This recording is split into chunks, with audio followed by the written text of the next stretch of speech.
Selamat datang di channel YouTube Citra Bangsa School Prinsip Lampung. Dukung channel ini dengan like, comment, share, dan subscribe channel ini. Jangan lupa aktifkan notifikasinya ya. And enjoy the video. Pada saat kita lahir itu sebenarnya syaraf kita tuh sedikit jumlahnya, ya. Kemudian saat umur bertambah, dikasih nasi, dikasih makanan, dikasih stimulasi, syaraf-syarafnya itu jadi kayak benang kusut ya, banyak benar sambungannya, koneksi itu terbentuk. Kenapa? Karena dikasih nutrisi yang baik dan stimulasi. Stimulasi itu contohnya diajak ngobrol anaknya, diajak main, diajak interaksi, diajak main keluar rumah, ngomong sebaya, bukan dikasih sama smart TV, handphone atau smart hafiz saja. Jadi yang mengasuh adalah orang tua. Smart stuff itu bagus kok, itu saya nggak menentang penggunaan itu. Itu diciptakan untuk membantu kita.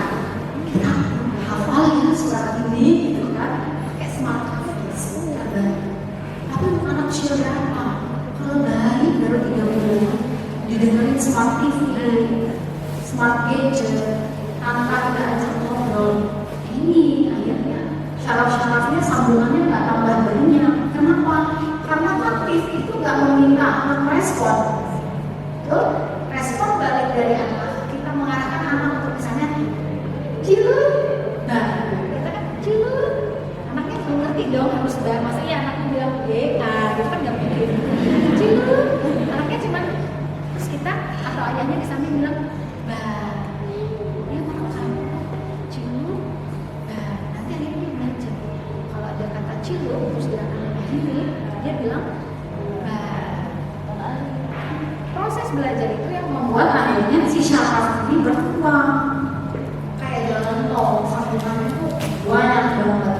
Kalau ini nggak distimulasi dari dua hal tadi, nggak ada interaksi dan nggak ada nutrisi yang baik, syaraf ini nggak akan berkembang optimal. Kalau sudah di atas usia 2 tahun, syaraf-syaraf yang nggak terstimulasi dengan baik, ini akan mengalami perontakan atau pruning. Kayak pohon nggak kita rawat ya, gitu. Yang nggak berkembang, itu kan ranting-rantingnya akhirnya layu lama-lama patah sedikit. Kenapa dia begitu syarafnya kata-kata? Ya, terus syaraf-syaraf yang udah bagus nih, gara-gara HP tadi berlebih, ya bisa terkendala koneksinya, sumbat. Selanjutnya, pertanyaannya, bisa nggak diperbaiki nih yang udah terjadi sekarang, yang susah fokus, yang nggak teliti dan lain-lain? Bisa. Jadi banyak hasil penelitian sudah membuktikan bahwa otak kita itu sifatnya neuroplastis. Jadi itu bisa diasah, bisa diperbaiki. Contoh gampangnya yang real adalah kita misalnya lihat orang tua yang stroke, ya nggak bisa jalan, nggak bisa jalan. Tapi dengan adanya terapi, fisioterapi, terapi obat dan lain-lain, akhirnya bisa jalan lagi. Jadi otak yang tadinya sudah keserang karena kejang arus sentral itu melumpuhkan fungsi otak yang bagian motoriknya, tapi karena dilatih lagi dengan fisioterapi dan obat akhirnya bisa jalan. Itu hebatnya otak buatan Tuhan, buatan Allah. Jadi bisa, ya. Oke, kita masuk ke tipsnya. Nah, kalau sudah ada gejala yang maka harus dilakukan pertama kali adalah seperti yang sudah sekolah lakukan. Pertama, kita harus sama-sama belajar, kita edukasi orang tua dan guru-gurunya supaya tidak semakin banyak anak yang terkena kendala ini. Orang tua yang sudah diedukasi bisa mengedukasi anak-anaknya di rumah, dikasih tahu, ya. Kemudian berikutnya, buat dan jalankan kebiasaan atau jadwal rutin harian. Nah, ini mungkin bisa dibuat project Miss Ayu, Mr. Rudy gitu. Saya nggak tahu gimana formula project gimana. Nanti kalau zaman dulu itu saya sekolah tuh di kampung tuh ada, kalau Ramadan itu buku jurnal Ramadan itu ya, tulis terus berapa juz atau berapa halaman surat yang dibaca gitu. Terus setiap harinya harus ditandatangani orang tua di rumah, terus disetor ke guru gitu ya. Kurang lebih itu yang harus mulai kita biasakan lagi. Dibuat pola hidup yang teratur mulai dari bangun sampai tidur lagi. Kalau itu dilakukan di rumah, orang tua checklist tanda tangan. Guru lihat, ih good, kamu sudah melakukan hal baik hari ini. Apa misalnya hal baik itu? Ibadah, apa lagi? Beresin barang-barang pribadinya, misalnya kamar, buku, terus apa lagi hal baik? Salah satu hal baik yang kadang kita lupakan adalah pola makan. Good. Hari ini kamu udah makan sayur, buah, protein hewani. Kamu hari ini nggak jajan, hari ini nggak ada junk food, good. Itu bisa buat pola seperti itu. Kadang yang jadi kendala kalau dididik itu, bisa nggak ya dibuatin dari terapis, dari klinik atau dari pemerintah, terus nanti saya lakukan di rumah, saya bilang ini disuruh bismillah loh, udah harus checklist gitu. Karena kalau udah di checklist di klinik kita setor, nanti kamu dapat misalnya stiker atau boleh dapat kompensasi 10 menit main di ruang sensori. Kalau seperti itu bisa akhirnya menciptakan pola baik untuk anak-anak, monggo dilakukan kerjasama dengan orang tua, gitu ya. Tapi jangan belum dulu, misalnya segitu di awal program harus mengaji berapa juz, harus ngepel nyambung. Dimulai dari hal yang sederhana anak bisa lakukan, lama-lama meningkat, ya. Lalu kemudian yang ketiga, nanti saya share video itu ada Dr. Amen dari Amerika, beliau yang concern dengan ADHD. Beliau bilang ada 5 hal yang tidak akan saya lakukan kalau saya punya anak ADHD.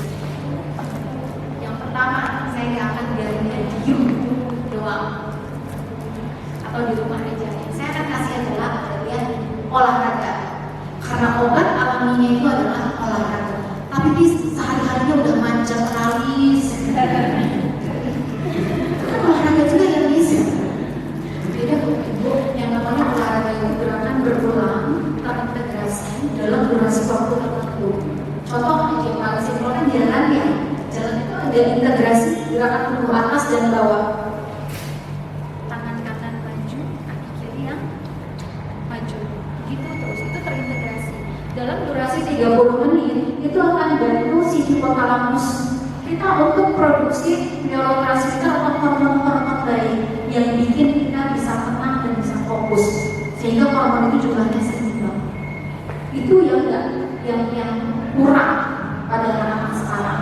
Kenapa? Karena mereka kebanyakan di depan HP dan PC. Ya, yang berikutnya boleh diganti atau dikurangi. Kalau biasanya sehari-hari itu main gawainya 2 jam. Oke, kita kurangi jadi 1 jam. 1 jamnya ngapain? Ya, anak-anak tuh kalau di rumah nggak punya teman, ya mainnya sama siapa lagi dong? Kalau bukan sama orang tuanya. Berarti kita harus provide kegiatan bareng. Ada proyek bersama orang tua apa? Olahraga bareng, masak bareng, ngurus taman bareng, ngurus sekolah kita bareng. Apa aja di rumah yang bisa dijadikan kegiatan, ya. Kemudian batasi waktu penggunaan gawai dan sudah. Yang keenam adalah pola makan yang sehat dan real food. Ini yang jadi kesulitan zaman sekarang gitu. Memang Bapak Ibu jujur ada beberapa praktisi tumbuh kembang juga yang punya pendapat yang berbeda ya. Ada yang mengikuti penelitian terbaru menunjukkan bahwa dengan diet tetapi perilaku anak ADHD itu tidak akan menunjukkan perubahan signifikan. Ada yang akhirnya memang membebaskan gitu, ya udah nggak usah diketat, yang penting kamu terapi terus stimulasi di rumah jalan seperti olahraga dan lain-lain. Tapi ada yang memang masih memegang prinsip bahwa diet atau makanan itu perlu dijaga. Kalau saya ambil di tengah-tengahnya, kenapa saya ambil di tengah-tengahnya? Saya sendiri belajar lagi sistem kerja otak, jadi ternyata tuh apa yang kita makan itu memang akan jadi nutrisi ya untuk otak kita. Jadi kalau kita kelebihan karbo itu yang bikin kita gampang ngantuk. Itu kenapa? Karena makanan karbo seperti nasi itu bisa memproduksi gula yang cepat. Itu akan menaikkan serotonin dengan dopamin atau serotonin dengan sangat cepat. Jadi itu yang bikin kayaknya semangat di awal, terus tiba-tiba gampang lemes lagi. Gitu. Jadi kalau saya ambil teman-temannya, makanan-makanan yang nggak sehat, yang udah jelas nggak sehat yang dimasak itu yang dieliminir. Tapi kan ada yang bilang kalau anak ADHD, anak obes, nggak boleh makan ikan laut, nggak boleh makan buah ini, buah itu, keju, terus harus gluten free, nggak boleh. Nah, kalau saya gini, kalau saya sarankan, kalau mau diet ketat itu bapak sebaiknya temui dokter anak, nanti mereka akan rekomendasikan untuk cek lab supaya bisa based on data dari tubuh anak ini loh. Anak kita itu tidak toleran terhadap zat makanan apa, karena nggak bisa dipukul rata bapak ibu. Ada anak ADHD atau anak berkebutuhan khusus yang ternyata memang dia nggak toleran atau nggak bisa mengkonsumsi susu sapi dan turunannya, tapi dia masih bisa nih, seafood masih bisa. Tapi ada yang memang nggak bisa, seafood itu nggak bisa. Kemudian yang tumbuhan itu ada juga yang nggak bisa. Jadi beda-beda ya. Jadi jangan sampai resep untuk anak A kita pakai untuk anak kita. Takutnya anak kita nanti malnutrisi. Sudah pernah kejadian soalnya. Ya, jadi ada yang akhirnya dia ketat, anaknya alhamdulillah bisa fokus sampai sekarang nggak ada lagi. Ternyata malnutrisi. Diamnya itu karena kurang gizi. Iya. Akhirnya saat kurang gizi itu kan bakteri, virus cepat masuk ke lapisan dalam. Akhirnya kena penyakit yang cukup serius dan saya juga terselamatkan. Jadi sudah memeriksa. Lalu yang berikutnya pola tidur yang teratur dan lainnya yang tadi saya bilang. Kalau sudah umur di atas 7 tahun nggak tidur siang boleh nggak? Nggak apa-apa. Oke. Itu kemudian kalau masih di bawah 5 tahun itu masih butuh ya ibu ya, di bawah 7 tahun. Kemudian terapinya jenisnya apa? Itu nanti psikolog dan dokter anak yang akan memutuskannya jenis terapi apa yang diberikan. Lalu yang ke-9 itu adalah pengobatan atau medis. Bukan berarti nomor 9 ini nggak penting. Kenapa letakkan di nomor 9? Bukan berarti nggak penting ya. Itu tetap penting, tetapi itu langkah terakhir yang kita lakukan. Kalau nomor 1 sampai nomor 8 sudah kita lakukan dengan intens, lalu di usia 7 tahun simptomnya masih berat.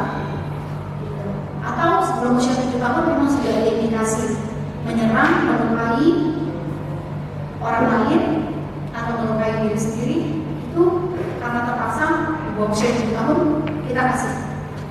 Tapi yang memberikan saran obat itu dari dokter yang berwenangnya, bisa dari dokter neurolog anak atau juga dari psikiater begitu, atau dari dokter anak yang spesialis begitu. Itu dari saya, terima kasih banyak. Jadi kelamaan saya kembalikan ke Miss Cia. Ya, terima kasih